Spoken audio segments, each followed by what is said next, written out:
Good morning. Good morning. Oh, happy Tuesday. Let's jump right into this because I'm really excited for this Go for it. conversation. I think it's going to be interesting. Let me just do this a little bit. Okay. I checked this book out from the library called How to Begin by Michael Bungay Stanier. There you go. Checked it out in April. I still have it because I really love it. I rechecked it out. I'm not in arrears with the library, although it is due today. But what I have decided from having had it so long and having worked through it for my own stuff is that it's probably a book I need to buy. So that's always good. I'm a big believer that you should read the book or watch the movie before you buy it, because if you hate it, what do you need to own it for? It's a little back and forth between Dr. Mary and me. I see where you went with who that would one. prefer to just buy every movie that's ever been created. That's a topic for a different day, Dr. Mary. Happy Flag Day, everyone. Happy Flag Day. Happy 32nd, 31st birthday, if my very first dog Dolly was ever alive. Okay, back to the subject at hand. Well, I was tangential. I know, but I really liked her. She was a nice girl. So the point of this book is to come up with a worthy goal.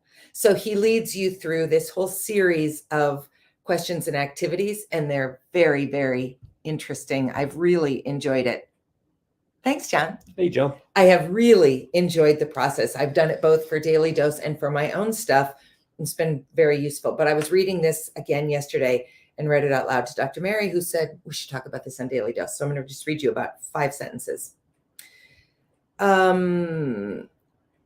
Perfection, whatever that actually is not it. Seeking perfection just runs the risk of leaving you becalmed. Perfection is just misery dressed up in fancy clothes. We actually want good enough. Good enough can be a tricky standard to hold, mostly because it sounds very close to not good at all. But good enough means it's over the line. It's in the light.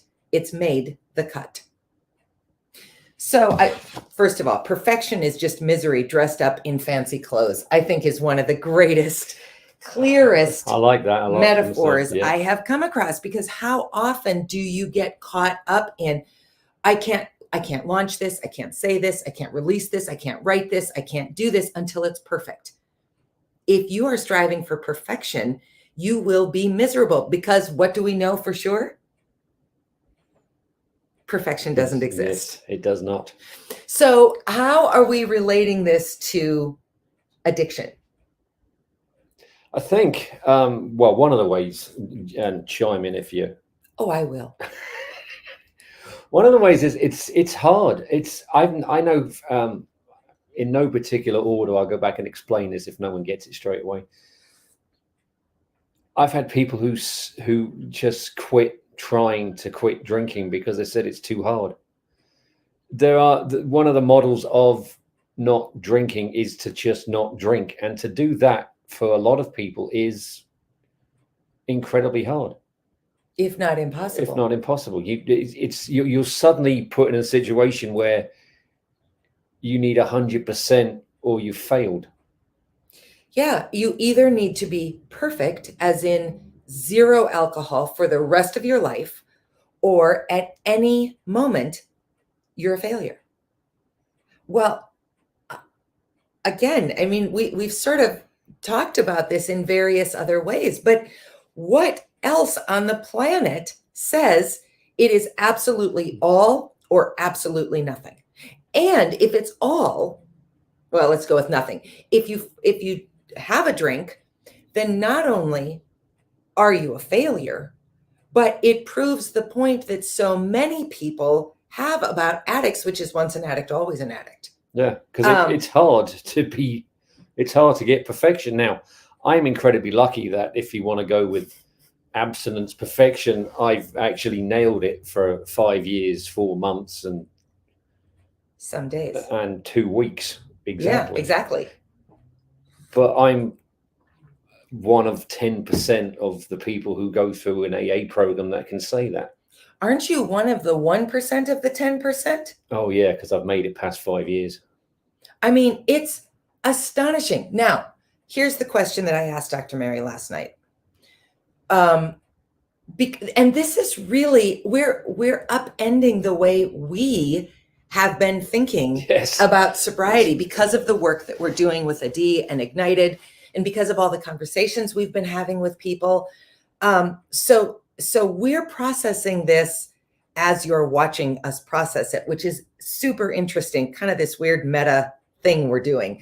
But I asked Dr. Mary last night if he had been given the option to just reduce his drinking in February of 2017, would that have been successful? So let's start with that question. If you had not had to do all or nothing, could you have done it? No. And why is that? I think because I honestly think that near the end of my addiction, well, the active part of my addiction, before I knew how to deal with it, I tried or wanted to stop. I didn't know how to. And I actually said to Dana last night, I don't honestly know if it was the fact that I knew that if I'd stopped drinking, I mean, if you drink as much as I did and you go cold turkey, that's actually quite dangerous. Mm-hmm. But the idea of what would happen to you when you stop drinking may have even scared me to not do it. So then that's part of that addiction loop. Even if you know you want to stop, you're actually afraid because you know what's going to happen to you if you do. That is terrifying. And, I got through it because I happened to be in a hospital when I got to that point, and they put me in a coma. Some people go through that in jail.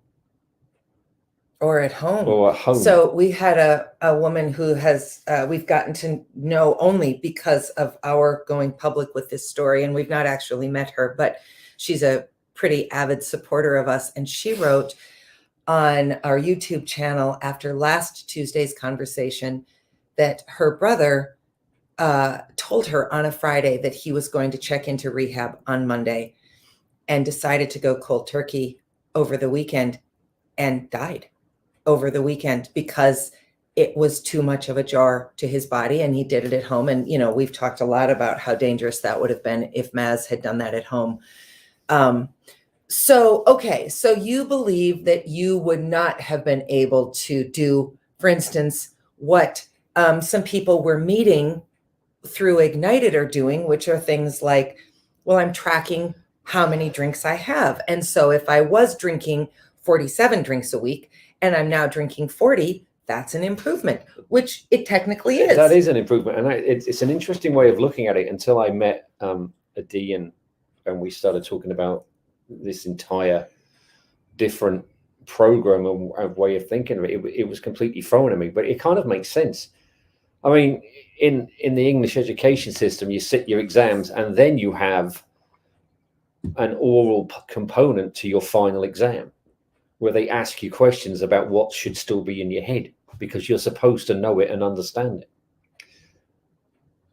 I know so many people in the 16 years I've been working as an educator who are just obsessed with getting a letter. They have absolutely, if you quiz them on what they've actually think they've learned from that semester, they probably won't have a clue. And I mean no disrespect to the shiny students who probably do that, but there was a lot of people saying, yeah, I got a B. What did you learn? I got a B. Mm-hmm. And it's a different way of thinking. And if you apply that to the perfection thing, a lot of people go through college worried about what their GPA is. They have no idea what they actually learn and can't connect two dots to, become educated. Yeah. So I think that is an interesting point. So this is a hypothetical question that I don't really expect you to have a real answer to, although you might have an idea. Challenge on. Came on. Why did the model of all or nothing work for you and it doesn't work for other people? So I don't want to tell Adi's story because I hope that he'll come on and be part of our show. But he told us the other day, and I don't think I've said this on here, but I'm sorry if I have. He told us the other day that he got kicked out of rehab. So Adi was a meth user. He got kicked out of rehab for using meth in rehab. And when he said to them, well, what do I need to do to come back? They said, you need to be clean for 30 days. And his answer was, look, if I could do that, I wouldn't need rehab.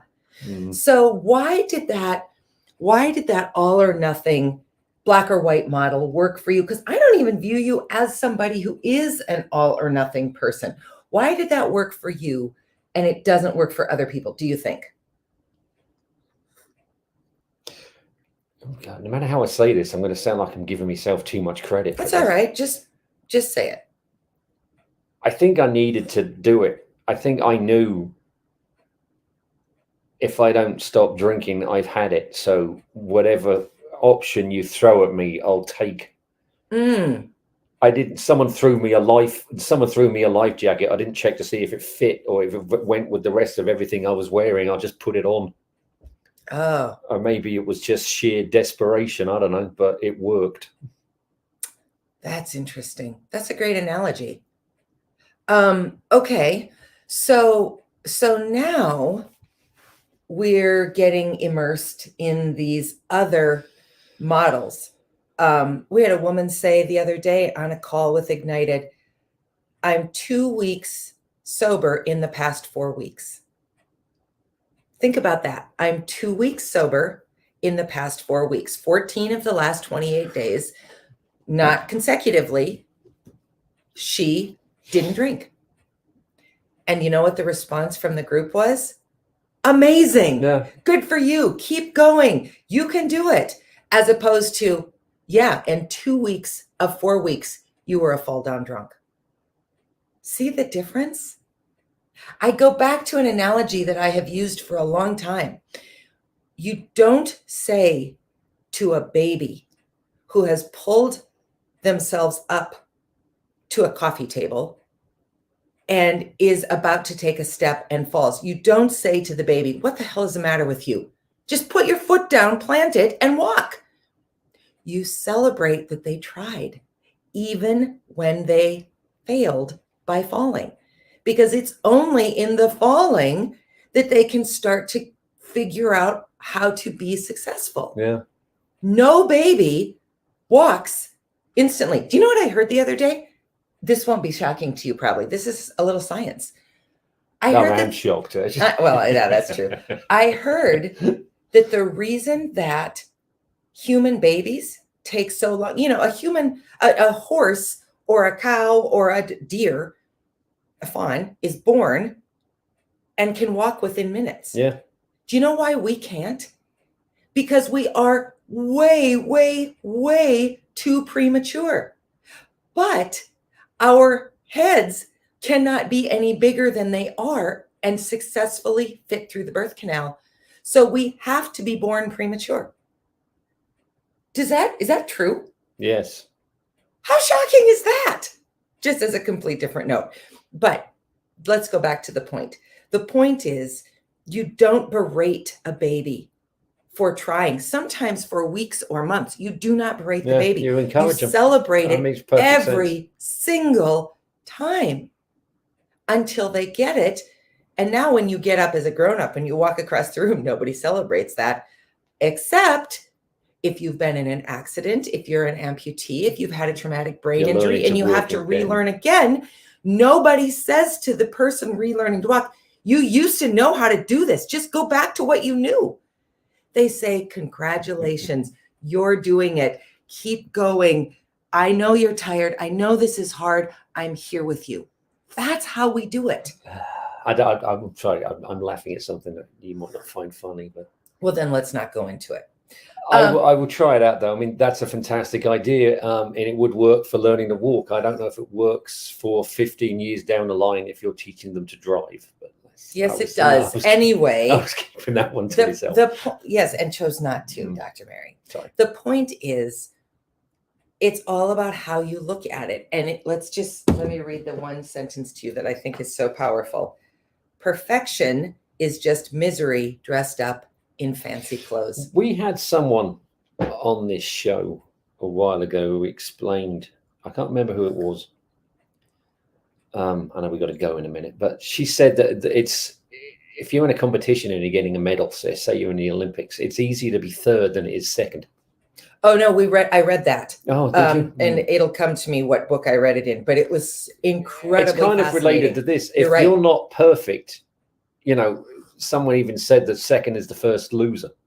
Yep. No, I mean, and then no one's comfortable with being second best, and this does come to it. If you can't stop drinking, you're or once an addict, always an addict, which is completely unfair because the people saying that have never actually struggled with that particular disease.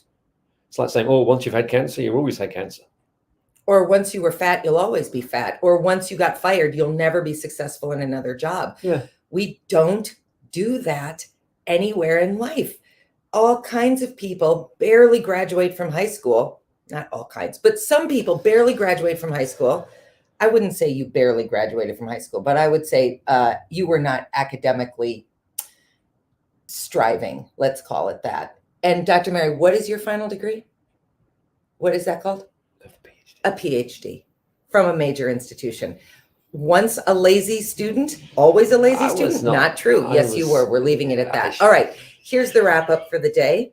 Don't get caught up in perfection. You will never reach it in any facet of your life. Good enough is good enough. Actually, if you want to strive for perfection, it's a way to guarantee that you'll always be miserable, actually. And it's also a great excuse. Well, I can't quit till I can do it perfectly. You'll never do it perfectly. Just try. Last thing to say, in Fargo, North Dakota, it's election day, which means it's election day lots of other places. Dr. Mary, what are we going off to do next? I am going off to vote as an American for the first time. Very exciting. I am very excited. Very exciting. So there it is. Yes. Have a great day. We'll see you on Thursday. Hold on, one more comment. He gets a pass on anything. He came up with the life jacket thing. It's true. That was very good, Dr. Mary. Thank you. Very good analogy. We'll see you. I presume that's a pass on that appalling sense of humor I come up with about. Maybe. Yes, sorry about that. I think so. We'll see you on Thursday when we're back with a live guest. Talk to you soon. Bye. See you soon.